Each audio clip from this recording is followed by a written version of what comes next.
This is what it is all about. The electricity in the arena last night and this play. Brian, I don't think it was ever louder than when Tyrese Haliburton stole this ball and Pascal Siakam flying over J-Dub in the flyover. That's an iconic play that will be always remembered by anybody who was at the arena last night.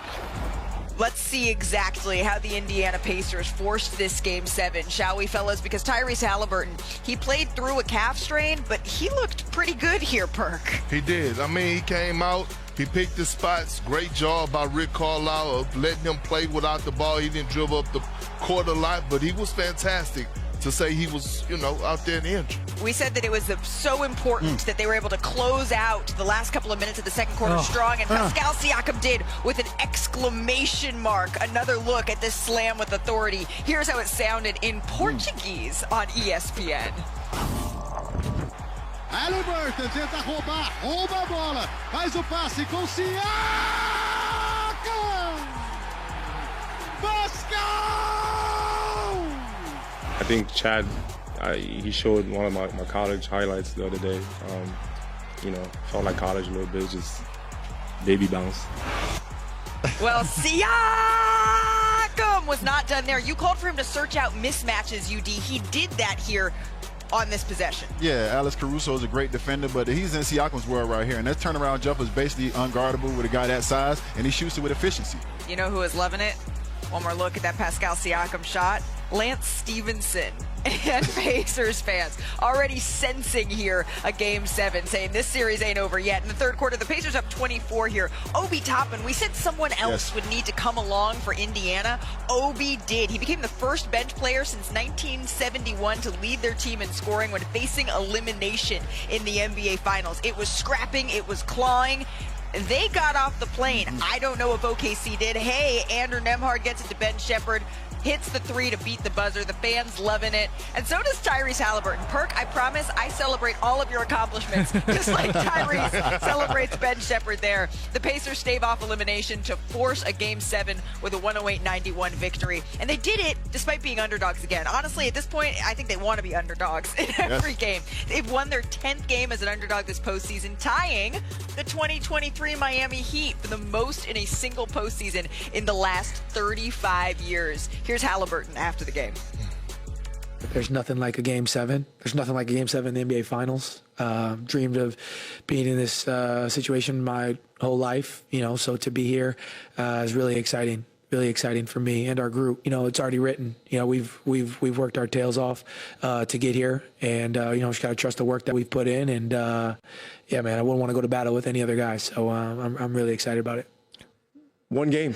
I mean, this is what it's all about. I mean, this is what you dream about growing up, this kind of opportunity. The opportunity to play in a game like this is a great honor and a great privilege. It's what it's all about. I cannot wait for Sunday for Game 7. But considering what the Indiana Pacers did here, Tyrese Haliburton, he came into this game and we were all wondering what exactly, Brian, he could give. And then he comes out, does that, and only plays 23 minutes to sort of preserve himself a little bit more for Sunday. Yeah, I think was important at about 5 o'clock, maybe 5:30 yesterday, they closed the bowl, kicked everybody out, sealed the bowl off, and they put Tyrese through a workout. And I think whatever he showed in that workout must have given confidence, because Rick Carlisle came out and said no restrictions, he's going to play, and the team trusted him right out of the gate. And you can see immediately he was feeling really good. That was the thing. How was he going to move? The answer was very well. You know what? They sealed the bowl-ish because I was watching Tyrese Haliburton that's illicit. do that workout, and he was on the floor for about 30 minutes, Perk, and I wasn't sure. I don't watch him before every single game, obviously, but everything was kind of at half speed. He wasn't really getting to that sidestep move that he likes to create separation for the three. When he couldn't get away from Hartenstein early on, I was wondering what he was going to be able to bring. The fight from these Indiana Pacers, it never ceases to amaze me. At all. And they stood on business yesterday. Yes, sir. I mean, let's keep it real. They punked OKC. They embarrassed Oklahoma. They made Oklahoma smell like cologne. Oklahoma was not ready for the moment, the physicality, the intensity that the Indiana Pacers brought last night, right? And it fed off the energy of the crowd. Yes, Tyrese Halliburton as a leader, coming in, playing injured, being out there was a huge deal. But then that damn T.J. McConnell, 6'1", 6'2", whatever he is, goddammit, UD, he was out there causing havoc again.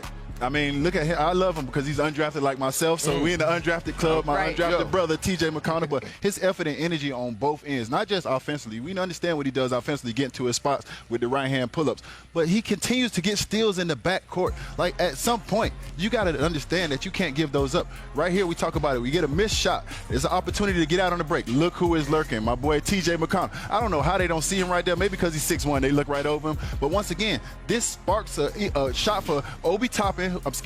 This sparks a shot for Obi Toppin, who's a guy who got it going early and scored 20 points and led them in scoring. So you get him an early, easy bucket, and you get him going. Right here, I understand he's not a shooter, but they give him too much space. T.J. McConnell starts to get downhill, and now all you can do as a defender is react to him. That's bad defense. You got to push up, you got to push him one way, and you got to react. Once again, you see here a pick and roll. We try to go under because we think he's not a good shooter, but we allow him to get to his spots. He has shot this shot in the gym 1,000 times. It doesn't matter that you got a hand up. He got to his spot. He is comfortable.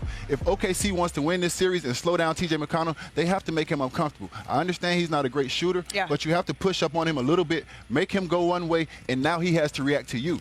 What OKC is doing is reacting to him every single time, but he's already getting to his spots, and it's too late. OKC got out to like a 10-2 start in this game, and after that, it felt like the Indiana Pacers showed up, and the Oklahoma City Thunder forgot to. But Tricky Ricky, he also made a little bit of an adjustment here, right? Games 1 through 5, the average pickup distance for Shai Gilgeous-Alexander, it was 60 feet away from the basket. They picked him up much, much lower, 39 feet here in Game 6, and it made all the difference. I asked SGA about that after last night's game. Yeah, I don't even know. They just turned this over a bunch. They didn't pressure full court like they have been, which led to more turnovers. I didn't expect that, but whatever it is, they did it right. And if we want to win on Sunday, we got to take care of the ball.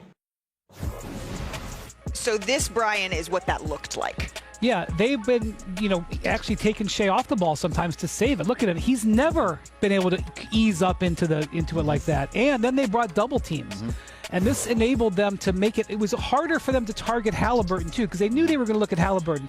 Well, if they brought a double team and didn't pressure, then he was harder for them to isolate him onto Halliburton. There it is, double team late. 8 turnovers for Shai Gilgeous-Alexander. Not only the most he's ever had in a game in his career, the most in the finals for a single player in 40 years.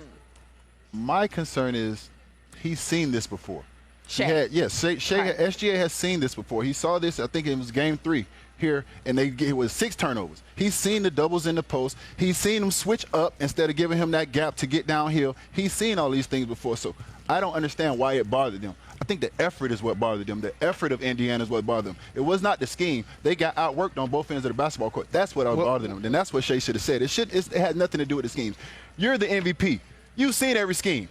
Everybody's throwing the kitchen sink at you, and you figured it out. So that has nothing to do with you losing that game. Well, I think his mindset wasn't there either. And that's not SGA, right? That's not his character, right? And one thing about it, he never shies away from accountability.